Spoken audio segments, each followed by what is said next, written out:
I want to talk briefly, Dr. Perryman, about kind of stimulus.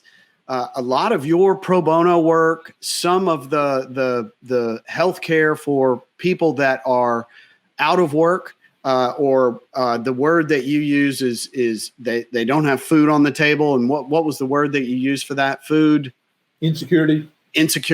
So can you talk to that for a minute? And really, when we hear from a national level, we're going to get stimulus out there.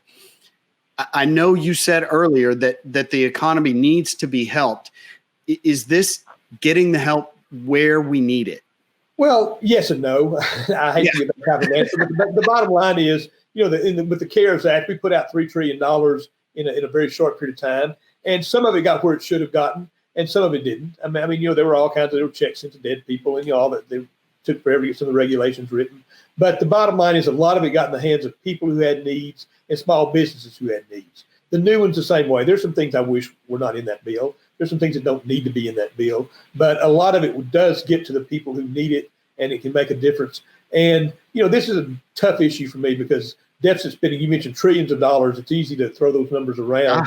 And, I've been critical of the federal government for many, many years, for decades, for not having any fiscal discipline whatsoever.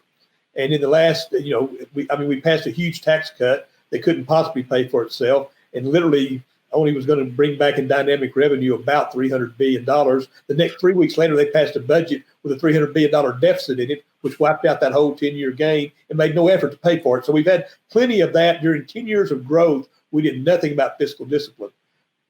We can't worry about that right now. It's a problem. We have to deal with it. We can't worry about it right now because we have a bigger problem. And again, I think, the thing I said kind of at the beginning, the structure of the economy wasn't broken when we started.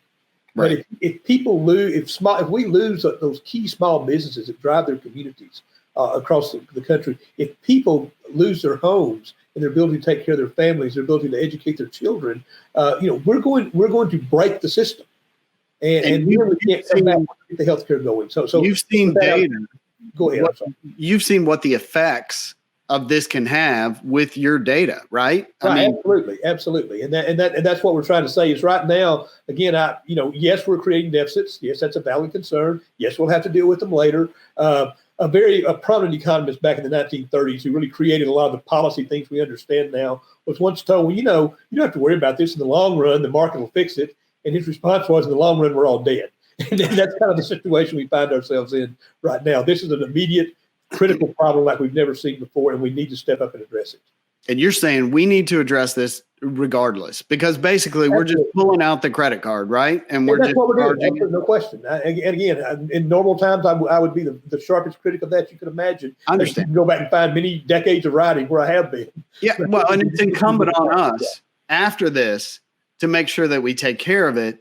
That's exactly right. If I look back, that's going to be more than likely we'll inflate the economy somewhat. We'll need some interest rates to come up to deflate it a little bit, and everyone's going to be mad. Then we're going to have to stay the course through that, or who knows what could happen, right? That's exactly right. That's exactly right.